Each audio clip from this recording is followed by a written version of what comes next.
देवी प्रपन्नार्तिहरे प्रसीद प्रसीद मातार्जगतो अखिलस्य प्रसीद विश्वेश्वरी पाहि विश्वं त्वमीश्वरी देवी चराचरस्य। कार्तिक मास में आप श्री कार्तिक देवी भागवत को श्रवण कर रहे हैं। आपने श्रवण किया था कि इंद्र ने वृत्रासुर का वध किया। उन्होंने महर्षि दधीचि से उनकी हड्डियों को लेकर के वज्र बनाया और उससे वृत्रासुर का वध कर दिया, तो उनको ब्रह्महत्या लग गई। अब आज कार्तिक का महीना है। आज सवाल आया है कि दीपावली क्यों मनाई जाती है। तो मान्यता है कि भगवान श्री राम वनवास से लौट करके रावण रूपी राक्षस का वध करके, यानी पृथ्वी को राक्षसों से भार मुक्त करके दीपावली के दिन अयोध्या में लौटे थे। यानी कार्तिक अमावस्या को भगवान श्री राम अयोध्या में लौटे थे, तो उनकी खुशी में दीपावली मनाई जाती है। अब सवाल आया कि जब भगवान राम के आगमन की खुशी में दीपावली मनाई जाती है, दीपक जलाए जाते हैं, फिर लक्ष्मी पूजन क्यों होता है? सीता राम का पूजन होना चाहिए। राम की खुशी में हुआ है तो सीता राम का पूजन होना चाहिए। फिर महालक्ष्मी जी का पूजन क्यों होता है? तो और उसके अलावा सवाल आया है कि धन त्रयोदशी क्यों मनाई जाती है, नरक चतुर्दशी क्यों मनाई जाती है, दीपावली क्यों मनाई जाती है, गोवर्धन पूजा उसके अगले दिन फिर क्यों की जाती है, और फिर भैया दूज क्यों मनाई जाती है। ये 5 दिन का पर्व है। कार्तिक मास में ये 5 दिन का पर्व आता है। सबसे बड़ी बात तो है महाभगवती जगत जननी। इसका उत्तर देते हैं वैशंपायन ऋषि ने वेद व्यास जी से ये सब सवाल पूछे कि जब भगवान राम का आगमन हुआ, उनकी खुशी में दीप जला करके दीपावली मनाई जाती है, फिर लक्ष्मी पूजन क्यों होता है, सीता राम का पूजन क्यों नहीं होता है, और ये नरक चतुर्दशी क्या है, धन त्रयोदशी क्या है, दीपावली का अर्थ बताओ, भैया दूज क्यों मनाई जाती है, दीपावली से अगले दिन गोवर्धन क्यों मनाया जाता है। ये सब सवाल वैशंपायन ऋषि ने वेद व्यास जी से पूछे। तो वेद व्यास जी कहते हैं ये वैशंपायन ऋषि, आपने बड़ा सुंदर प्रश्न किया है, क्योंकि माँ भगवती की आपके ऊपर कृपा है। माँ भगवती की लीला श्रवण करने के बहाने ही आपने सब सवाल पूछे हैं। मैं इनका उत्तर आपको दूंगा, आप ध्यान पूर्वक मग्न होकर के सुनिए। तब वेद व्यास जी कहने लगे, माँ भगवती जगत जननी संसार का कल्याण करना चाहती है, इसलिए उसने कहा कि कार्तिक का जो महीना है, ये पूरा महीना मैं लक्ष्मी यानी धन प्रदान करने के लिए अपने संसार के भक्तों को देती हूँ। संसार के भक्त इस कार्तिक मास में जितनी मेरी लक्ष्मी के रूप में पूजा करेंगे, उतना ही उनको धन की प्राप्ति होगी, उनके व्यापार में वृद्धि होगी। और ये पूरा कार्तिक का महीना ही महालक्ष्मी की पूजा करने के लिए माँ भगवती ने बनाया है। माँ भगवती स्वयं लक्ष्मी बनकर के यहाँ आती है और उनकी पूजा अर्चना करने से धन धान्य की वृद्धि होती है। सब व्यवस्था माता लक्ष्मी ने की है। तो अब उत्तर सुनिए। भगवान श्री राम इसी दिन अयोध्या वापस आए थे, तो उनकी खुशी में दीप मालिका जला करके सभी ने उनका स्वागत किया, सम्मान किया। और इसे कथा 2 युगों से जुड़ी हुई है। ये सतयुग से और द्वापर से जुड़ी हुई है। सतयुग में इसी दिन यानी कार्तिक अमावस्या के दिन ही समुद्र मंथन से लक्ष्मी जी प्रकट हुई थी। लक्ष्मी जी प्रकट हुई थी, इसलिए कार्तिक अमावस्या को लक्ष्मी जी का पूजन किया जाता है। और धन त्रयोदशी के दिन यानी लक्ष्मी जी के आने से पहले धन्वंतरी भगवान अमृत कलश लेकर के समुद्र से उत्पन्न हुए थे। कब? सतयुग में।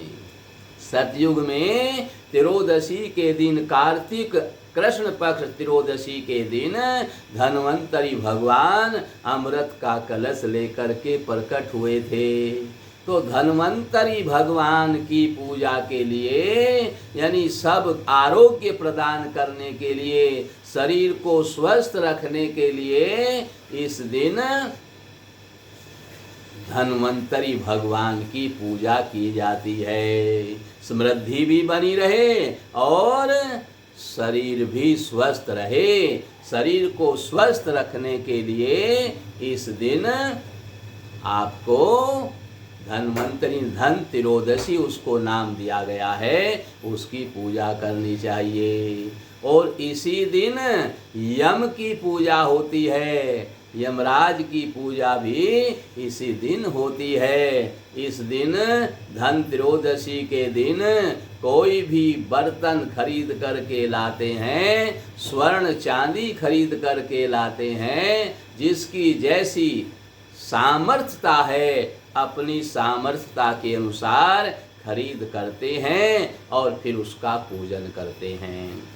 धन त्रयोदशी के दिन रात्रि के समय, इसको गांव में कच्चा दीवा भी कहते हैं, दिन छिपते ही तेल का एक दीवा जला करके घर में रखें और रात्रि में जब सो जाएं जब सब सो जाएं, रास्ते बंद हो जाएं, तब जो है आटे का दीवा बना करके, 4 मुख वाला आटे का दीपक बना करके, 4 मुख वाला आटे का दीपक बनता है, इसलिए गांव में इसको लोग कच्चा दीवा भी कहते हैं।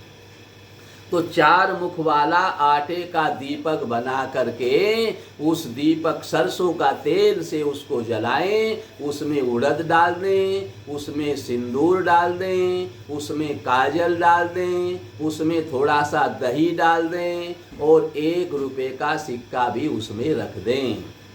उसको घर से जला करके ले जाएं। पहले घर से बाहर 1 लोटा जल का भर करके रख दें और उस दीपक को ले जा करके घर के बाहर जो नाली है, जहाँ से आपके घर का पानी घर के अंदर से बाहर आ रहा है, उस नाली के पास में उस 4 मुख वाले दीपक को रख दें। पहले घर में चारों तरफ को घुमा करके ले आएं और फिर वहाँ नाली के पास में रख दें। और जल का जो लोटा आपने रखा है उससे हाथ पैर मुख धो करके कुल्ला आदि करके फिर घर के अंदर आना है। ये यम का दीपक है और ये क्षेत्रपाल का भी दीपक है, जो पूरे क्षेत्र की रक्षा करता है, जिसको गांव में लोग भूमिया कह देते हैं। भूमिया खेड़ा का पूजन करने के लिए गांव में लोग जाते हैं। गांव के लोग जानते हैं भूमिया क्या होता है।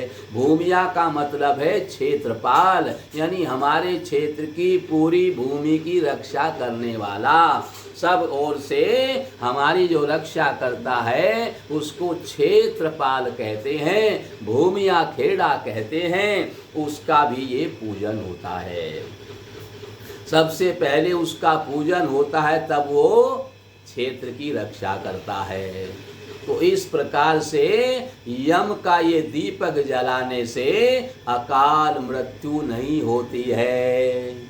जो ये इस प्रकार से कच्चा दीवा जलाता है, 4 मुख वाला आटे का दीपक बना करके धन त्रयोदशी की रात्रि में जब शयन करने के लिए जाएं, तब रात्रि में अर्धरात्रि में 11-12 बजे इस दीपक को जला करके आए नाली पर रख दें। इसको किसी चौराहे पर भी रख सकते हैं, लेकिन घर के बाहर नाली पर ही रखने का विधान है। ये यम का दीपक है, इसको जलाने से अकाल मृत्यु नहीं होगी। इस प्रकार से धन्वंतरी भगवान त्रियोदशी को आए थे, इसलिए त्रियोदशी को धन्वंतरी भगवान यानी धन त्रियोदशी का पूजन होता है। धन आएगा, पहले तो सारी सुरक्षा होनी चाहिए, क्षेत्रपाल सुरक्षा करेगा, और यम को हम दीपक जलाएंगे तो अकाल मृत्यु नहीं होगी। जब अकाल मृत्यु हो जाएगी फिर धन का क्या होगा, और जब सुरक्षा करने वाला कोई नहीं होगा फिर उस धन की रक्षा कैसे होगी। इसलिए ये त्रियोदशी के दिन धन्वंतरी भगवान की पूजा करते हैं, हमारा शरीर स्वस्थ रहे। और यम का पूजन के लिए रात्रि में शयन के समय 4 मुख वाला कच्चा दीवा यानी आटे का दीपक बना करके 4 मुखा जलाते हैं, और उसमें हमारी अकाल मृत्यु नहीं होती है। अब दूसरी बात आती है, भगवान राम की पूजा तो हो ही रही है। भगवान राम त्रेता काल में आए, सतयुग में लक्ष्मी जी प्रकट हुई, तभी से पूजन चला आ रहा है। जब भगवान राम आए तो भगवान राम के लिए दीपक जलाए गए, इसलिए दीपक जला करके लक्ष्मी जी का पूजन होता है। अब बात आती है कि लक्ष्मी जी के साथ नारायण का पूजन क्यों नहीं होता है, उनके साथ गणेश जी का पूजन क्यों होता है। तो वेद व्यास जी कहते हैं, हे वैशंपायन ऋषि, लक्ष्मी जी को यानी भगवान जब लक्ष्मी जी समुद्र से निकले तो विष्णु भगवान ने उनके साथ में विवाह कर लिया। विवाह कर लिया तो उनको धन की देवी बना दिया, माया की देवी बना दिया, और उनको संरक्षक के रूप में कुबेर को दे दिया। ये आपके धन की रक्षा करेगा, ये आपका कैशियर रहेगा, ये आपका मैनेजर रहेगा, कुछ भी आप समझ ले। लक्ष्मी जी को उन्होंने उसको रक्षा के लिए काम करने के लिए दे दिया, ये जो आप काम कहेंगी वो करेगा। लक्ष्मी जी तो माँ हैं, अपने बच्चों पर सदा कृपा करती हैं। वो कहने लगी कुबेर से सबको धन बांटो, पर कब कुबेर जी ठहरे कंजूस, वो धन बांटते नहीं थे। लक्ष्मी जी को बड़ा दुख हुआ, मेरे बच्चों को धन नहीं मिल रहा है, धन की कमी भी नहीं है, इनको बड़ा दुख हुआ। तो लक्ष्मी जी भगवान नारायण के पास में गई, बोली कुबेर तो कंजूस है, धन बांटता ही नहीं है। तो भगवान विष्णु ने कहा कि तुम ऐसा करो, गणेश जी बुद्धि के देवता हैं, आप गणेश जी को अपने पास रख लो, और मैं जब कहीं बाहर रहूं तो आप जो है गणेश जी के साथ में ही रहना।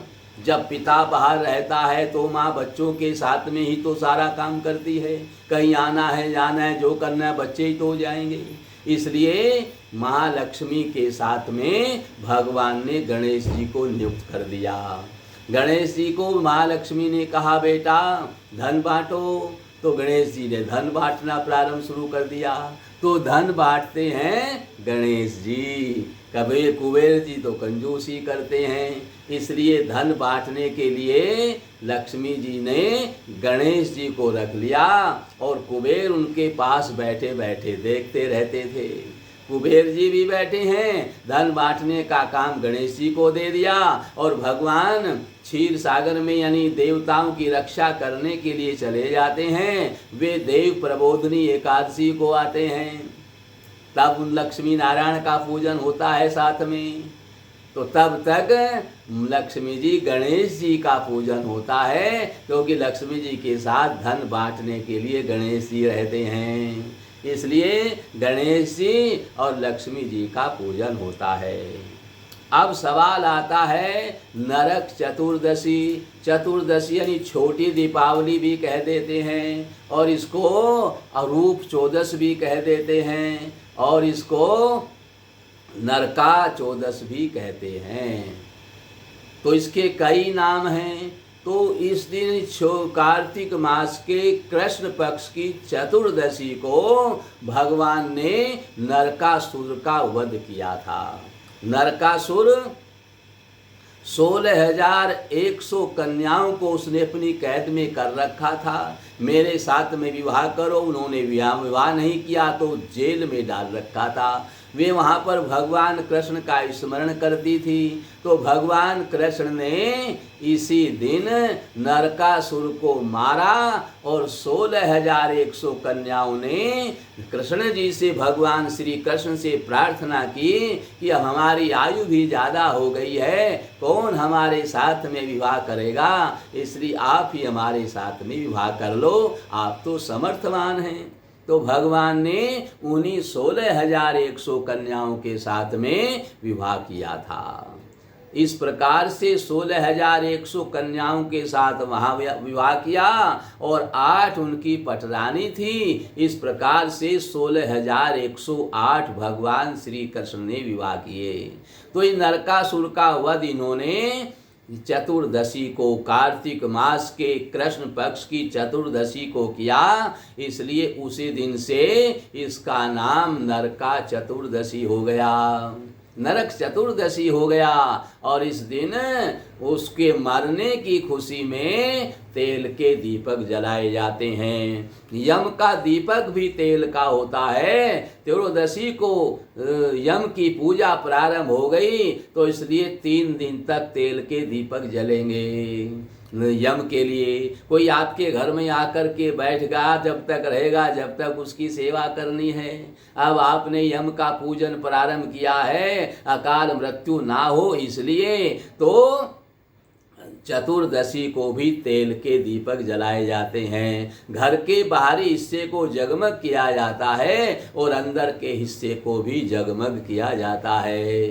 रोशनी होती है तेल के दीपक की। और इस प्रकार आजकल तो लाइट से करने लगे, लेकिन तेल के दीपक का महत्व है। तेल के, सरसों के तेल के दीपक में जो रोशनी आएगी, जो प्रकाश जगमग होगा और जो उसका लाभ होगा, वो लाइट बिजली से नहीं होगा, बिजली वाली लाइट से नहीं होगा। इसलिए सरसों के तेल के दीपक बहुत देर तक जलते रहें, उनको भर करके रखें और काफ़ी देर तक जलते रहें, घर को जगमग करें, घर के बाहर भीतर तेल के दीपक जलते रहें। इस प्रकार से ये नरक चतुर्दशी मनाई जाती है।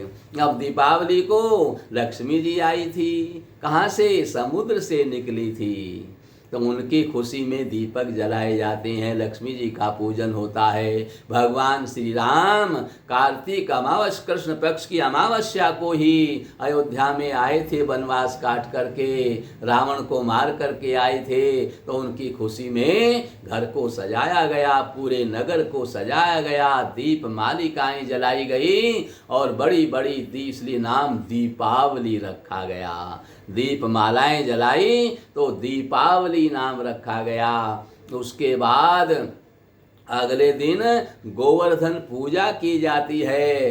कार्तिक अमावस्या की अगले दिन प्रतिपदा को भगवान श्री कृष्ण ने गोवर्धन पर्वत को उंगली पर उठाया था, इसलिए उसी की खुशी में अब प्रतिवर्ष कार्तिक मास की अमावस्या के अगले दिन ही गोवर्धन पूजा की जाती है। भगवान ने जिस प्रकार से गोवर्धन पूजा करके सभी ब्रजवासियों की रक्षा की थी, तो गोवर्धन पूजा का अर्थ है उसी प्रकार भगवान हमेशा हमारी रक्षा करते रहें, इसलिए गोवर्धन पूजा मनाई जाती है।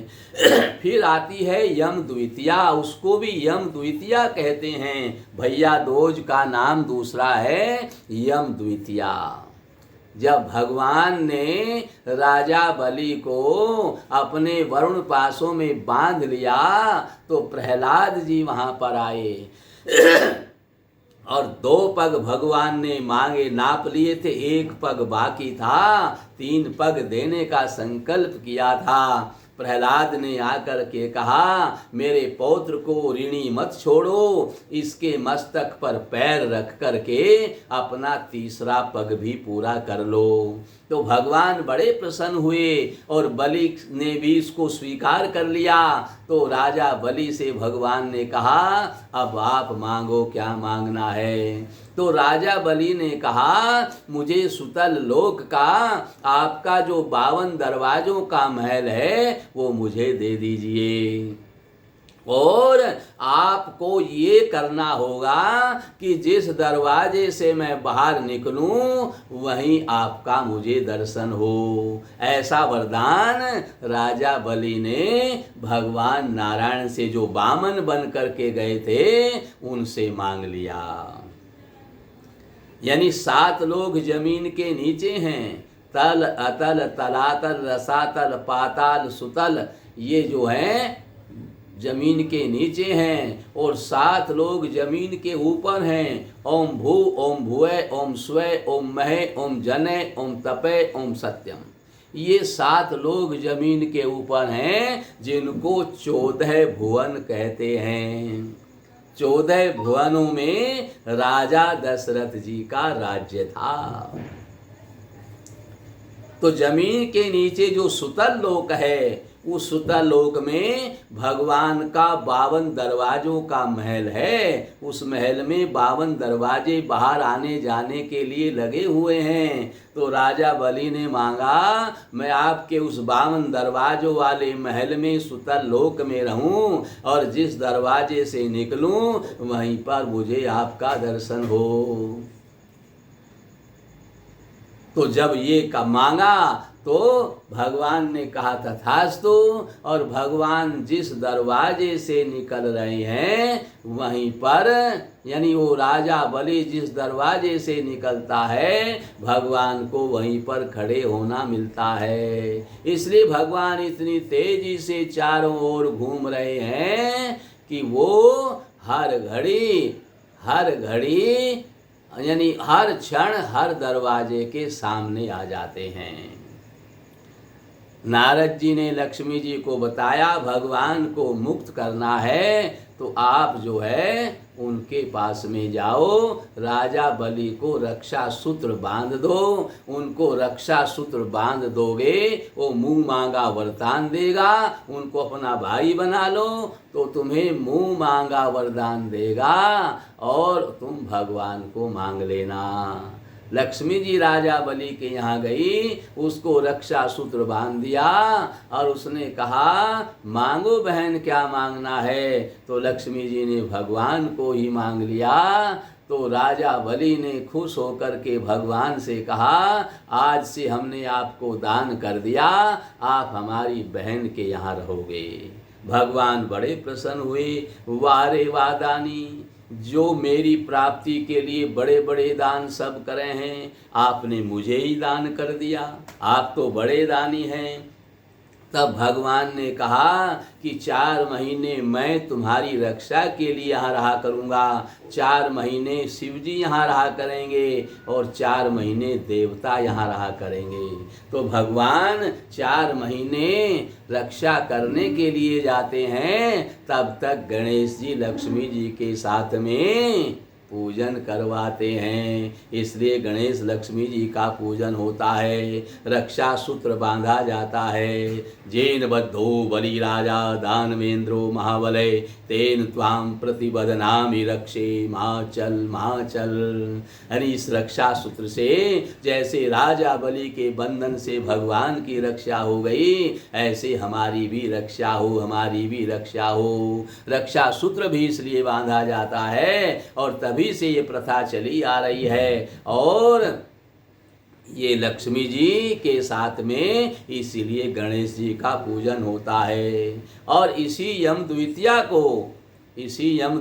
को यमराज अपनी बहन यमुना के यहाँ गए थे। यमराज की बहन है यमुना के यहाँ गए थे, और यमराज ने अपनी बहन को भेंट की बड़ी वस्तुएं दी। यमुना जी ने अपने भाई यमराज का तिलक करके पूजन किया, और यमराज ने बहन के यहाँ भोजन किया। तभी से यमराज ने आशीर्वाद दे दिया कि जो यम द्वितीया के दिन भाई यमुना में स्नान करके अपनी बहन के यहाँ जाएगा, बहन उसको टीका करेगी और वो बहन को भेंट की वस्तुएं देगा, तो उसको अकाल मृत्यु नहीं होगी, वो मेरे लोक में नहीं आएगा, वो बैकुंठ को जाएगा, भगवान विष्णु के धाम को जाएगा, वो उसकी अकाल मृत्यु समाप्त हो जाएगी।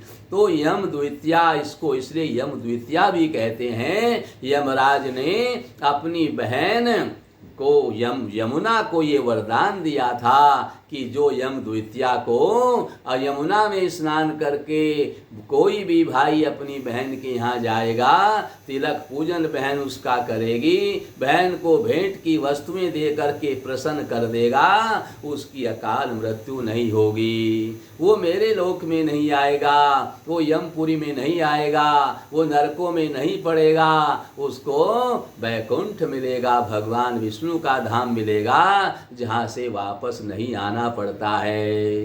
वैशंपायन ऋषि के पूछने पर वेद व्यास ने सारी उनकी समस्याओं का समाधान कर दिया। वैशंपायन ऋषि हाथ जोड़ करके वेद व्यास के चरणों में लिपट गए। आपने आज मेरी सभी शंकाओं का समाधान कर दिया, आज आपने मेरा कल्याण कर दिया। माँ भगवती की लीला को मुझे श्रवण कराया। माँ भगवती जगत जननी किस प्रकार से लीला अवतार लेकर के, अनेक अवतार लेकर के वही लक्ष्मी बनती है, वही विष्णु बनते हैं, वही सब कुछ बन करके पृथ्वी पर लीला करती हैं और अपने बच्चों का कल्याण करती हैं, किसी न किसी रूप में सबका उद्धार करती हैं। इस प्रकार से माँ भगवती की लीला परंपार है और इस प्रकार से उनके मुख से सुन करके वेद व्यासी गदगद हो गए और वो वैशंपायन ऋषि भी गदगद हो गए। उनके हृदय में रोमांच हो आया और वो हाथ जोड़ करके उनके चरणों में लेट गए। हे गुरुदेव, आपने मेरा कल्याण कर दिया। वेद व्यास जी कहते हैं, जो इन कथाओं को श्रवण करेगा, इनके जो श्रवण का फल है उसको यम राज नहीं लेने आएंगे, अकाल मृत्यु नहीं होगी, उसके घर में लक्ष्मी का वास होगा, उसके घर में गणेश जी का वास होगा, उसके व्यापार में वृद्धि होगी, धन धान्य की कमी उसके पास नहीं रहेगी, सब प्रकार की सुख शांति उसको मिलेगी। इस प्रकार से वरदान दे करके और वेद व्यास जी बोले आगे की कथा आपको कल श्रवण कराएंगे। बोल सच्चे दरबार की जय, बोल महालक्ष्मी की।